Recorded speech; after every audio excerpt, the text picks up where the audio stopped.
नमस्कार, मैं एडवोकेट धनवानी बात करता हूं कानून की। पिछले कुछ समय से हमारे देश में पारिवारिक मामले बहुत तेज़ी से बढ़े हैं। पति पत्नी साथ नहीं रहना चाहते, तलाक लेना चाहते हैं, लेकिन अपने बच्चों की कस्टडी खुद लेना चाहते हैं, बच्चों को अपने साथ रखना चाहते हैं। ऐसे में सवाल उठता है कि अगर बच्चा छोटा है तो क्या पिता को बच्चे की कस्टडी मिलेगी? और अगर माता आर्थिक रूप से कमज़ोर है या बेरोजगार है तो क्या बच्चे की कस्टडी माता को मिलेगी? आज इसी के बारे में बात करेंगे। आज के टॉपिक को हम 4 बिंदुओं में कवर करेंगे। सबसे पहले चाइल्ड कस्टडी क्या होती है? दूसरा, चाइल्ड कस्टडी के लिए हमारे देश में कानूनी प्रावधान क्या है? तीसरा, अगर आप अपने बच्चे की कस्टडी लेना चाहते हैं तो आपको अपनी पिटीशन में कौन सी बातें लिखनी चाहिए और कौन सी बातें नहीं लिखनी चाहिए? चौथा, चाइल्ड कस्टडी की प्रक्रिया क्या है, इसमें कितना समय लगता है और इसमें कितना पैसा खर्च होता है? आज इसके बारे में बात करेंगे। सबसे पहले बात करेंगे चाइल्ड कस्टडी क्या होती है। शादी के बाद जब बच्चा पैदा होता है तो उसका पालन पोषण करना माता और पिता दोनों का अधिकार भी होता है और कर्तव्य भी होता है। लेकिन दिक्कत वहाँ आती है जब पति पत्नी साथ नहीं रहना चाहते लेकिन बच्चों को अपने साथ रखना चाहते हैं। ऐसे में कोर्ट को तय करना होता है कि बच्चा किसे संभाला जाए, बच्चे की देखभाल कौन करेगा, बच्चा किसे सुपुर्द किया जाए। इससे ही चाइल्ड कस्टडी कहते हैं। अब बात करते हैं चाइल्ड कस्टडी के कानूनी प्रावधानों की। हमारे देश में यूनिफॉर्म कोडिफाइड लॉ लागू नहीं है, इसलिए पर्सनल लॉ के तहत चाइल्ड कस्टडी के मैटर्स तय किए जाते हैं, डिसाइड किए जाते हैं। जैसे हिंदुओं में अगर बच्चा 5 वर्ष से कम आयु का है तो साधारणतः कस्टडी माता को दी जाती है। इसी तरह मुस्लिम्स के लिए अगर बच्चा लड़का है और 7 वर्ष से कम आयु का है तो साधारणतः माता को कस्टडी दी जाती है। इसी तरह मुस्लिम्स में अगर लड़की जब तक नाबालिग है तब तक साधारणतः कस्टडी माता को दी जाती है। ये तीनों ही साधारण नियम हैं, लेकिन न्यायालय चाहे तो मामले की परिस्थिति के अनुसार इसके विपरीत आदेश दे सकती है। इसी तरह क्रिश्चियंस के मामले में इंडियन डाइवोर्स एक्ट की धारा 41, 42 और 43 में प्रावधान किए गए हैं। अगर आपका विवाह स्पेशल मैरिज एक्ट में हुआ है तो स्पेशल मैरिज एक्ट की धारा 38 में भी चाइल्ड कस्टडी के प्रावधान किए गए हैं। पारसियों के लिए Parsi marriage and divorce act की धारा 39 के तहत कानूनी प्रावधान किए गए हैं। अगर किसी पति पत्नी के बीच में डोमेस्टिक वायलेंस का कोई मुकदमा चल रहा है तो डोमेस्टिक वायलेंस की धारा 21 में भी इसके प्रावधान किए गए हैं।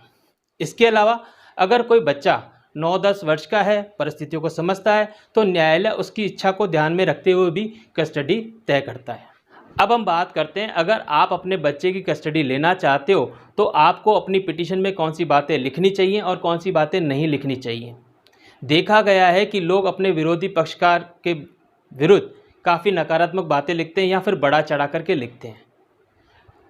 नकारात्मक बातें लिखने के बजाय आप अपने बारे में सकारात्मक बातें लिखें, जैसे आप वेल एजुकेटेड हैं, आर्थिक रूप से सक्षम हैं, आप अपने बच्चे को अच्छी शिक्षा दे सकते हैं, अच्छे संस्कार दे सकते हैं, वगैरह वगैरह। कोर्ट छोटे बच्चों के मामले में माता को ही बच्चे की कस्टडी देती है। ऐसे में अगर आप पिता हैं, बच्चा छोटा है और आप अपने बच्चे की कस्टडी लेना चाहते हैं तो आपको अपनी पिटीशन में ये ज़रूर लिखना चाहिए कि माता को कस्टडी क्यों नहीं देनी चाहिए और आपको कस्टडी मिलने पर आप अपने व्यवसाय के साथ रहते हुए या अपनी नौकरी के साथ साथ अपने बच्चे को कैसे समय देंगे, बच्चे का पालन पोषण कैसे करेंगे।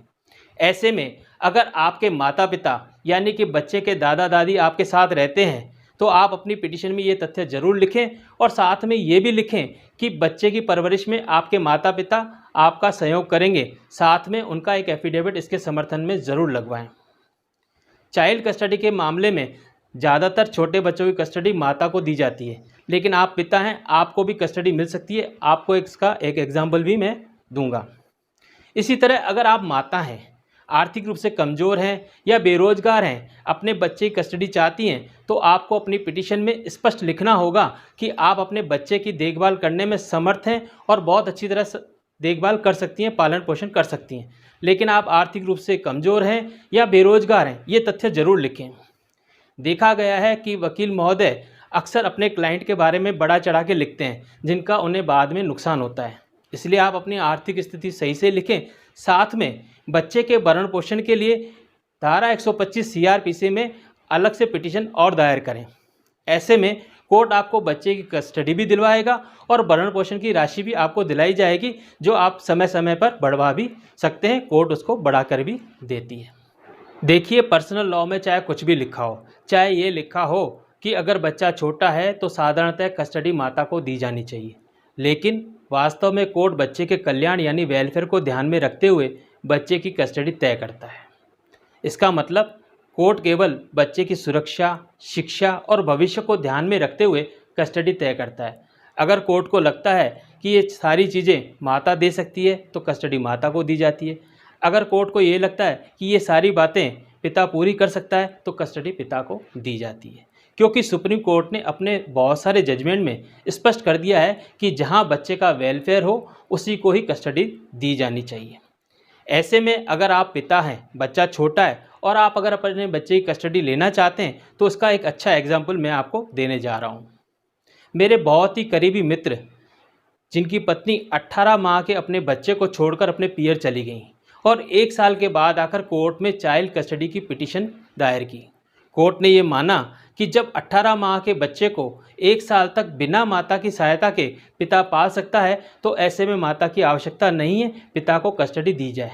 इस मामले में कोर्ट ने यह भी माना कि माता अपनी जिम्मेदारी से भाग रही थी या माता अपनी जिम्मेदारी समझती नहीं है।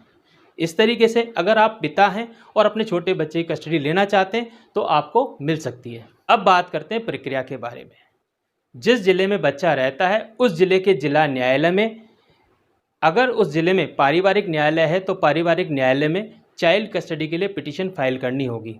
कोर्ट दोनों पक्षों को सुन करके दोनों पक्षों द्वारा पेश किए गए गवाहों और सबूतों को ध्यान में रखते हुए कस्टडी तय कर देते हैं और आवश्यकता अनुसार इंटरिम कस्टडी भी कोर्ट दे देता है।